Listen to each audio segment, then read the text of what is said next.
Israeli अख़बार यरूशलम जी post article में PTI बानी इसराइल जो हिमायती करार। यरूशलम पोस्ट इसराइल जी अख़बार टाइम्स ऑफ इसराइल जी दावाउनि जी तस्दीक करे छॾी। आर्टिकल में चयो वियो आहे त अॻूणो वज़ीर आज़म इसराइल मुखालिफ़ बयान ॾियण बावजूदि इसराइल सां बहितर लाॻापन जा इशारा ॾींदो रहियो।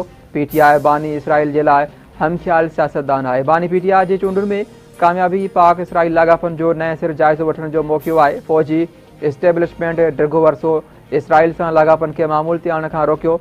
इसराइल सां लाॻापन लाइ पाकिस्तान जी मौजूदा सियासी क़ियादत खे बदिलजणो पवंदो। इसराइल सां लाॻापन में पीटीआई बानी जो किरदारु अहम हूंदो। हू अवामी राय ऐं फ़ौजी पॉलिसी तब्दील करण में किरदारु अदा करे सघे थो।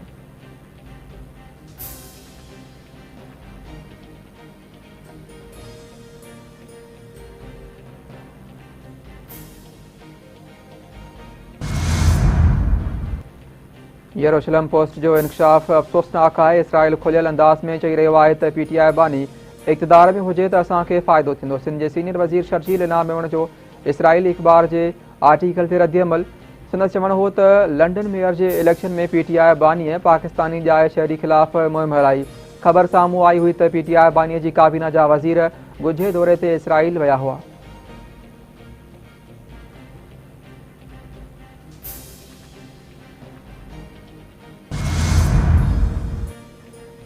यरूशलम पोस्ट जो मज़मून पीटीआई बानी लाइ आलमी मीडिया में हलंदड़ मुहिम जो हिसो आहे। पीटीआई बानी खे ॿीहर मढ़ण लाइ मुहिम हलाई पई वञे। मज़मून में लिखियो वियो आहे त इसराइल खे पंहिंजनि मक़सदनि लाइ पाकिस्तान में क़ियादत तब्दील करणी पवंदी। यरूशलम पोस्ट खां अॻु बि केतिरनि ई आलमी अख़बारुनि में पीटीआई बानी जे हक़ में लिखियो वियो आहे।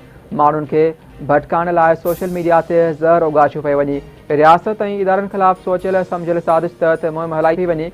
वफ़ाक़ी वज़ीर अहसन इक़बाल जूं पंजाब जे शहर ज़फ़रबाल में मीडिया सां ॻाल्हियूं।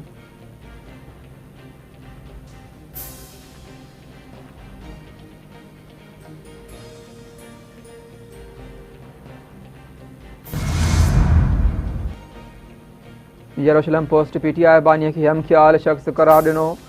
हू इसराइल सां महमूल जा लाॻापा चाहे पियो। पंजाब जी सीनियर वज़ीर मरियम औरंगज़ेब जो इसराइली अख़बार जे आर्टिकल ते रद्दअमल। संदसि चवणु आहे त यरूशलम पोस्ट जे इंकशाफ सां अखियूं खुली वेंदियूं। यरूशलम पोस्ट पीटीआई बानीअ जे ॿिटे मयार ऐं तकरारनि जो रुख बेनकाब करे छॾियो।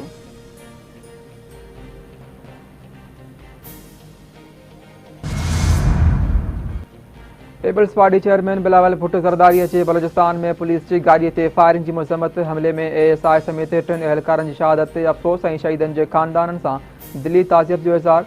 बिलावल भुट्टो ज़रदारी जो चवणु आहे त हमले में मुलविस जवाबदारनि खे ज़रूर इंसाफ़ जे कटहरे में आंदो वेंदो। बिलावल भुट्टो ज़रदारी बलोचिस्तान में शहरनि जे जान ऐं माल जी तहफ़ुज़ लाइ पुलिस ऐं फोर्सिस जूं क़ुर्बानियूं लाज़वाल आहिनि।